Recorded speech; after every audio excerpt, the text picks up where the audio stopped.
Well, that would be amazing, but I honestly don't think about it so much because, well, my previous results were not as good as I wanted, and I think it's important for me now to try to improve from each match and, yeah, just take it one at a time.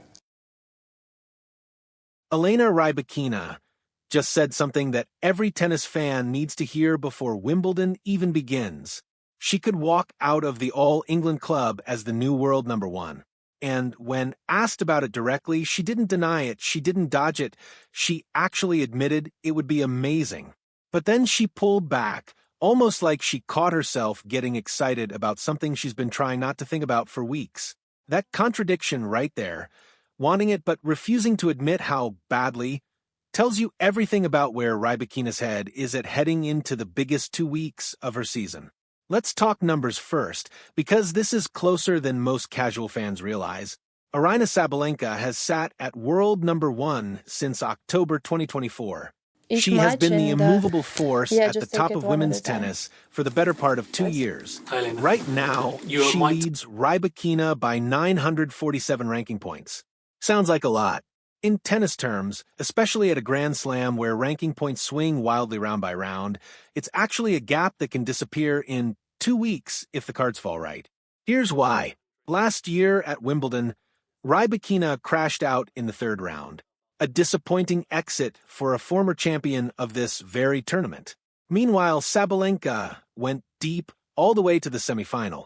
That means this year, Sabalenka has a mountain of points to defend just to stay where she is, while Rybakina has almost nothing to lose and everything to gain. It's the kind of scheduling quirk that can flip a rivalry overnight, and both players know it. Rybakina herself has quietly been one of the most consistent players on tour this season. She hit a career-high ranking of number 2 back in March, and she has not let go of that spot since. For a player who already has a Wimbledon title to her name, sitting at number 2 for months, while never quite getting the chance to climb higher must have been frustrating. Now, for the first time in her career, the path to the top spot isn't just theoretical, it's sitting right in front of her, written into the draw. So, what actually has to happen? Let's break down the math, because it's not as simple as just winning the tournament. If Sabalenka loses any time before the round of 16, that's likely enough on its own for Rybakina to leapfrog her, regardless of how far the Kazakh herself goes, as long as she's still alive deep into the second week. But if Sabalenka survives into the round of 16, the equation shifts. At that point, Rybakina would need to reach at least the semifinal herself to have a real shot at the top ranking. Push it further. If Sabalenka makes it all the way to the semifinal, Rybakina's job gets even harder. She would then need to reach the final, no exceptions, no shortcuts. And here's the scenario that would send shockwaves through the tennis world. If these two collide in the Wimbledon final itself, the winner of that single match walks away as the new world number one. Imagine that storyline, two of the most dominant hard hitters in the sport slugging it out on center court with the title and the top ranking both on the line in the same afternoon. Now, let's look at what stands between Rybakina and that dream. Her opening match is against Boisson, a tricky but manageable start. Round 2 likely brings either McNally or Ruse. Both players Rybakina has the firepower to handle if she's serving well. Round 3 is where things start to tighten up, with Mertens, Siegemund, or Haddad Maia waiting, each capable of pulling off an upset on their day, especially on grass where one hot serving performance can change everything. The fourth round is where the real danger starts creeping in. Schneider, Buskova, Liss, or Bolter, a mix of rising talent and grass court specialists who thrive on home support. If Bolter is the one who gets through, by the quarterfinal stage, the names get even scarier. Anisimova, Noskova, Keys, or Sursti, all players who have shown they can beat anyone on a given day, all dangerous in completely different ways.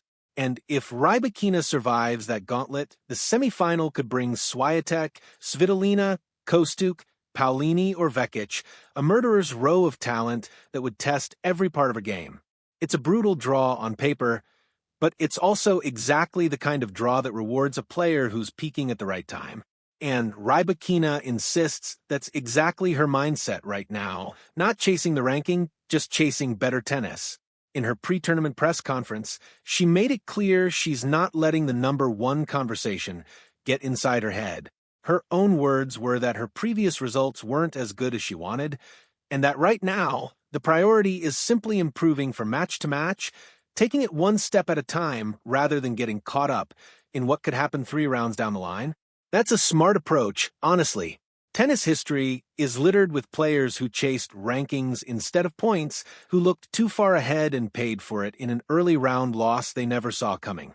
Rybakina, at 27, with a Wimbledon title already on her resume, knows the difference between wanting something and obsessing over it. She wants this. You could hear it in that one word, amazing. But she's disciplined enough to compartmentalize it until it actually matters. So here's the real question heading into the fortnight. Does Sabalenka's mountain of points to defend become the story of this tournament? The defending semifinalist who has nowhere to go but down in the rankings unless she goes one better than last year? Or does Rybakina finally put together the deep run that's been building all season, turning her quiet consistency into a defining 2 weeks that ends with her name at the very top of women's tennis? Either way, every single match these two players in particular have at this tournament suddenly carries extra weight. Every service hold, every break point, every third set tiebreak could be the moment that decides who's wearing the number one ranking when the trophy gets handed out. Keep an eye on both draws as they unfold, because this isn't just about who lifts the Wimbledon title this year. It's about who's sitting on top of the entire sport when the tournament is finally over.